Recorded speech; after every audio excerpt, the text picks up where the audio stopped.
गांव के बाहर एक विशाल पीपल का पेड़ था। सदियों पुराना ये पेड़ गांव के बुजुर्गों की कहानियों का हिस्सा था। उसकी घनी फैली हुई शाखाएं गांव के एक पूरे हिस्से को ढक लेती थीं। शाम ढलने के बाद उसकी छाया भयानक रूप धारण कर लेती थी। गांव के लोग कानाफूसी करते थे कि इस पेड़ पर एक साया रहता है, एक बेचैन आत्मा जो रात के सन्नाटे में भटकती है। मोहन शहर से आया हुआ एक पढ़ा लिखा युवक था। उसे इस तरह की कहानियों पर जरा भी यकीन नहीं था। एक रात उसे किसी जरूरी काम से बाहर जाना पड़ा। रास्ता दो भागों में बंटता था।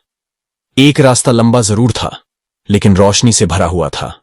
दूसरा रास्ता छोटा था, वही जो सीधे पीपल के पेड़ के नीचे से होकर जाता था। समय कम होने के कारण मोहन ने छोटा रास्ता चुन लिया। गांव वालों ने उसे रोकने की कोशिश की। बेटा, रात को उस पेड़ के नीचे से मत जाओ, उन्होंने चेतावनी दी। वहां साया रहता है। लेकिन मोहन ने उनकी बातों को सिरे से नकार दिया। यह सब ढोंग है, उसने हंसते हुए कहा और पेड़ के नीचे से निकल गया। कुछ दूर चलने के बाद उसे एक अजीब सी खामोशी महसूस हुई। गांव की जानी पहचानी आवाजें, कुत्तों का भौंकना, दूर से आती हुई हंसी खुशी की बातें सब गायब हो चुकी थीं। पेड़ की घनी छाया के नीचे उसे ऐसा लग रहा था जैसे कोई उसे देख रहा हो। उसने चारों ओर देखा, लेकिन कुछ नहीं दिखा। फिर भी एक अदृश्य भय उसकी रीढ़ को सिहरन पहुंचा रहा था।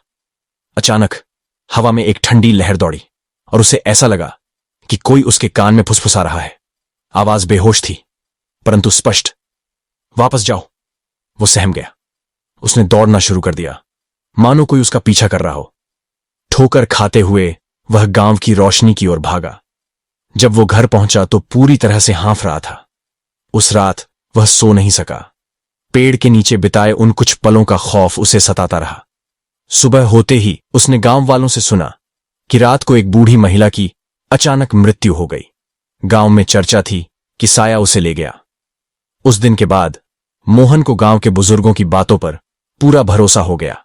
वो कभी भी अंधेरे में पीपल के पेड़ के नीचे से नहीं गुजरा।